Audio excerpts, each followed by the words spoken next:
안녕하세요. 김경옥이라고 합니다. 제가 오늘 말씀드릴 주제는 크리미널 프로파일링이라고 하는 범죄 수사 기법입니다. 범죄자 유형 분석이라고 보통 이제 얘기를 하는데요. 이 범죄자 유형 분석, 프로파일링으로 더 많이 알려져 있는데 이 기법은 범죄 현장에 남겨져 있는 물리적인 증거, 보통 현장 감식을 통해서 수집이 되는 그러한 증거물들이고요. 그 증거물들 이외에 범죄자의 심리라든가 행동, 그리고 지리적인 여건들, 이런 것들을 토대로 해서 범인이 어떤 사람일지에 대해서 분석을 해내는 그러한 수사 기법입니다. 심리학적인 토대를 갖고 있는 수사 기법이라고 할 수가 있고요. 이 프로파일링이 보통 적용되는 범죄들은 우리가 보통 상식적으로 좀 이해하기 어려운 이상동기 범죄라든가 연쇄살인, 또 연쇄강간, 이러한 연쇄성 범죄들에 많이 적용이 되고 있습니다. 화성 연쇄살인 사건의 이춘재가 프로파일러의 유도에 따라 이춘재가 범인만이 알 수 있는 범행 동기를 밝히기 위해 프로파일러를 투입할 예정입니다. 우리나라에서도 최근에는 영화나 드라마의 소재로 프로파일러들이 많이 등장을 합니다. 근데 이 프로파일러에 대해서 약간 너무 요즘 전지전능한 존재 같은 그러한 오해들이 많이 좀 생기게 되는데, 크리미널 마인드나 이런 것들을 보면은 사건이 발생하고 그 사건을 분석하고 사건 현장에서 범죄자의 심리와 행동을 읽어내고 또 그것을 토대로 해서 범인을 검거까지 하죠.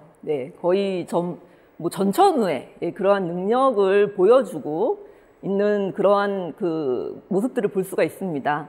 아마도 실제 프로파일러들이 어떻게 일을 하는지, 과연 영화 속의 프로파일러들처럼 그렇게 일을 하고 있는지 좀 궁금하신 분들이 많이 계실 것 같아요.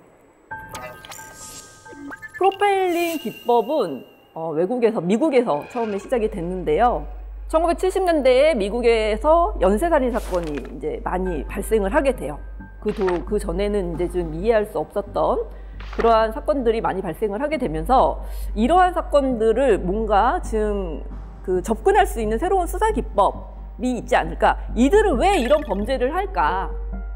심지어 인육을 먹고 이러한 범죄들을 왜 할까? 라는 것들에 대해서 이제 의문이 시작되면서 이들의 심리에 대해서 알아야 되겠다라고 생각을 해서 FBI에서 이제 교도소에 수감되어 있는 그러한 연쇄살인범들을 인터뷰하기 시작합니다.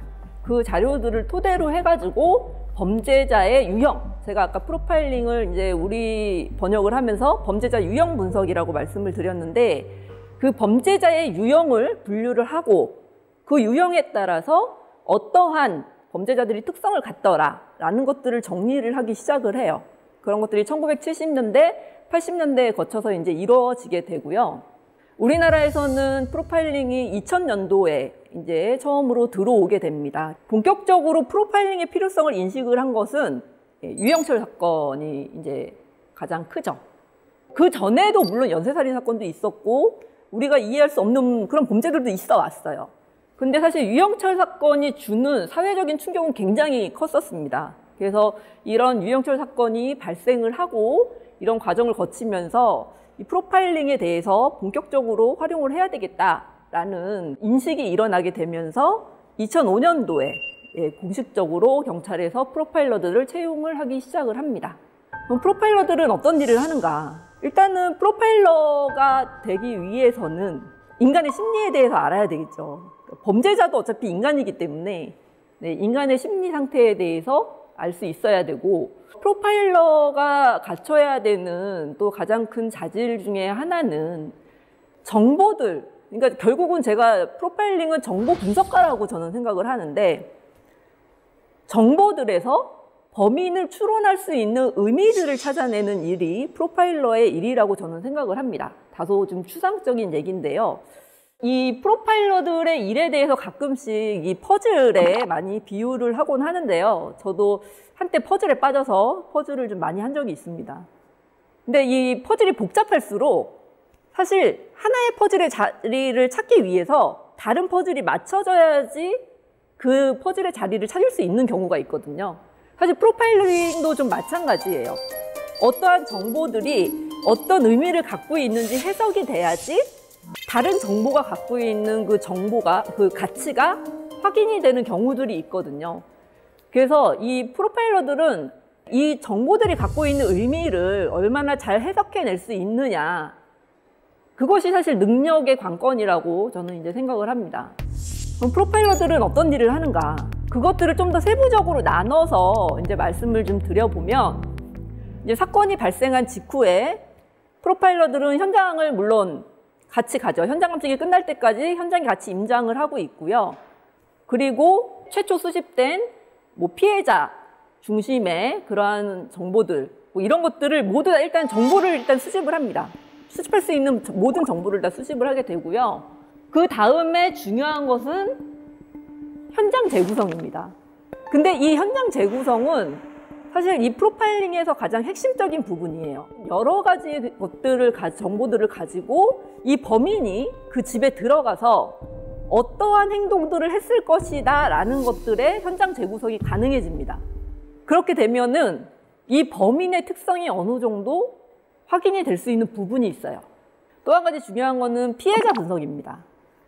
사건이 발생하고 나면은 어떤 점에서 중요하냐면 이 피해자가 범죄에 노출될 수 있는 위험성이 과연 얼마나 있는 피해자였는가, 주변 지인 관계, 아니면 뭐 원한 관계가 있는지, 뭐 아니면 이 사람의 어떤 생활 스타일이 범죄에 노출될 위험성이 있는지, 뭐 이러한 부분들 때문에 피해자의 어떤 범죄에 노출될 위험성에 대해서 평가를 하게 돼요.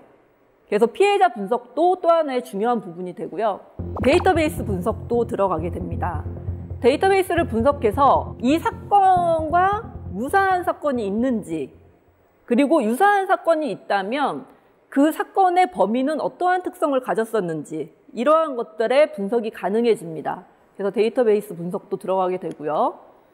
연계성 분석은 주로 이제 연쇄성 사건일 때 많이 이루어지는 그러한 분석인데, 이 사건이 연쇄 범죄일지, 기존에 있는 미제 사건들 중에서 이것과 유사한 사건이 있는지, 혹은 뭐 검거된 사건 중에서 유사한 사건들이 있는지, 이제 보통은 이제 미제 사건들을 주로 많이 검토를 하죠. 이 범죄자가 보인 수법과 유사한 사건이 있는지를 찾아내게 됩니다. 그래서 그것이 여죄로 확인이 될 수 있는지, 이런 부분들을 분석을 하게 됩니다. 그것을 연계성 분석이라고 하고, 그 다음으로 이런 것들을 다 종합해서 범인은 어떠한 사람일 것이다 라고 종합 분석을 내리게 됩니다. 처음에는 범인의 상을 만들 수가 없죠. 그냥 정보들, 무수히 의미 없는 정보들이 있을 뿐입니다. 어떠한 정보들이 어떻게 연결이 되고 그것이 범인상으로 연결이 되는지, 그러한 분석을 하는 게 프로파일러들의 일이고요. 그것들을 통해서 좀 더 명확한 범인상을 제시를 하는 것이 프로파일러의 일이라고 볼 수 있겠습니다. 더 나아가서는 이제 수사의 방향성 같은 것들도 제시를 이제 수사팀에 해드리게 돼요. 이 종합 분석까지가 사건이 발생하고 나서 이제 하게 되는 프로파일러들의 그러한 업무 영역이고요, 역할이고요. 이 범죄자 인터뷰는 그 이후에 이제 범인이 검거가 됐을 때 그때 인터뷰 조사에 들어가게 되는 건데, 사실 범인이 검거가 됐을 때 프로파일러가 직접 조사에 들어가는 경우는 그렇게 많지 않습니다. 실제로 거의 이제 담당 형사팀에서 이제 조사를 하게 되고요. 얼마 전에 정말 우리나라의 최대의 미제 사건이었죠. 그 화성 연쇄살인 사건이 범인이 검거가 됐죠. 저도 사실 그 뉴스를 보면서 어떤 그 전율 같은 거를 사실 좀 느꼈어요.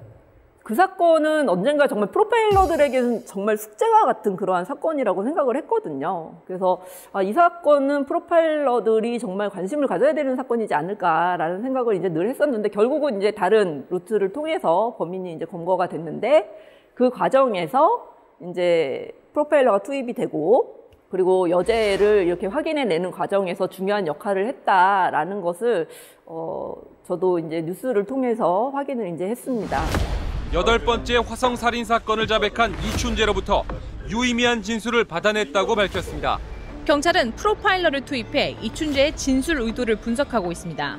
1988년 피해자 박모양이 살해될 당시 현장 모습이나 살해 방식 등에 대해 이춘재의 구체적인 진술을 확보한 것으로 풀이됩니다.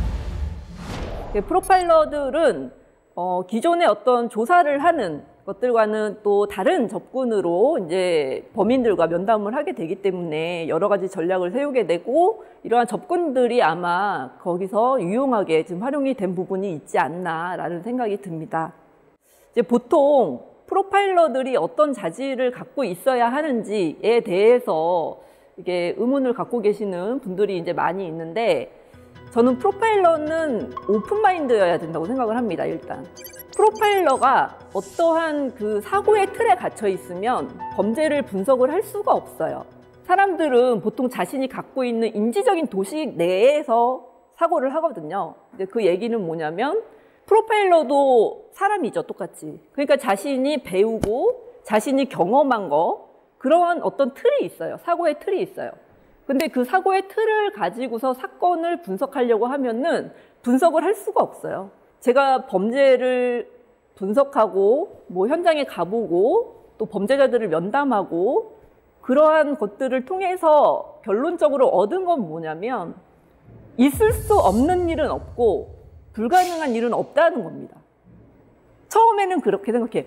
이거는 이런 가설은 안 되지 않을까? 왜냐면 현장은 이러이러하니까 그건 아닐 거야 라고 이제 어떤 예단을 갖게 되는데 범인을 잡고 나면 그 예단이 맞는 경우들이 있어요. 그래서 프로파일러는 자신의 경험을 뛰어넘을 수 있어야 합니다. 자신의 의견만 고집하고 내가 본 것만 맞다라고 얘기하면 훌륭한 프로파일러라고 사실 볼 수가 없습니다. 네, 이제는 제가 사건 파일에 대해서 이제 사건 파일을 열고 사건을 말씀드리려고 하는데요. 아마도 제가 보는 거와는 다른 관점에서 또 사건을 보시는 분들이 있으실 거예요. 그렇다면은 중요한 거는 그러한 생각이 과연 현장에서 얻어진 증거로 설명이 되는지, 논리적인 근거를 갖는지 이런 부분들을 한번 생각을 좀 해보시면서 보시면 좋을 것 같습니다. 네, 첫 번째 사건, 이제 방이 2개가 있고요. 안방과 작은 방이 있습니다. 방에서 부부가 취침 중이고 또 2 자녀도 작은 방에서 취침 중입니다. 현관문은 잠겨 있고요. 베란다에는 거실 창문이 있습니다. 자녀들이 자고 있는 방 책상 위에는 이제 가방이라든가 지갑 이런 것들이 놓여져 있어요. 한 자정 전후에 온 가족이 잠자리에 들게 되었습니다. 네, 그날 밤에 어떤 일이 이 집안에 있었을까요?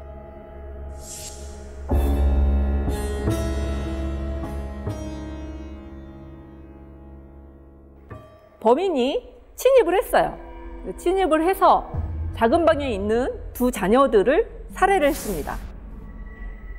부부는 화재로 인해서 이제 잠에서 깨어났고 작은 방에 가가지고 아이들을 깨웠으나 아이들이 움직이지 않고 그래서 불길이 거세져서 이제 밖으로 나오게 됩니다.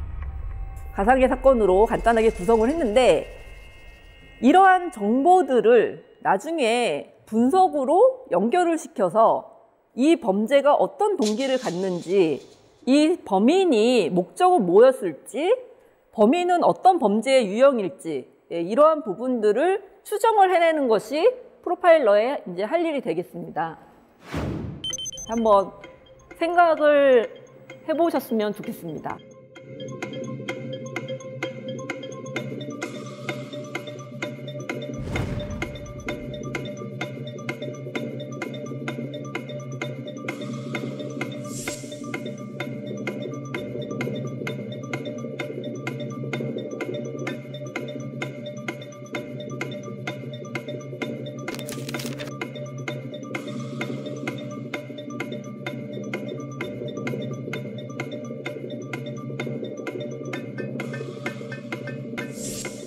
네, 그러면은 이제 사건에 대해서 같이 살펴보도록 하겠습니다.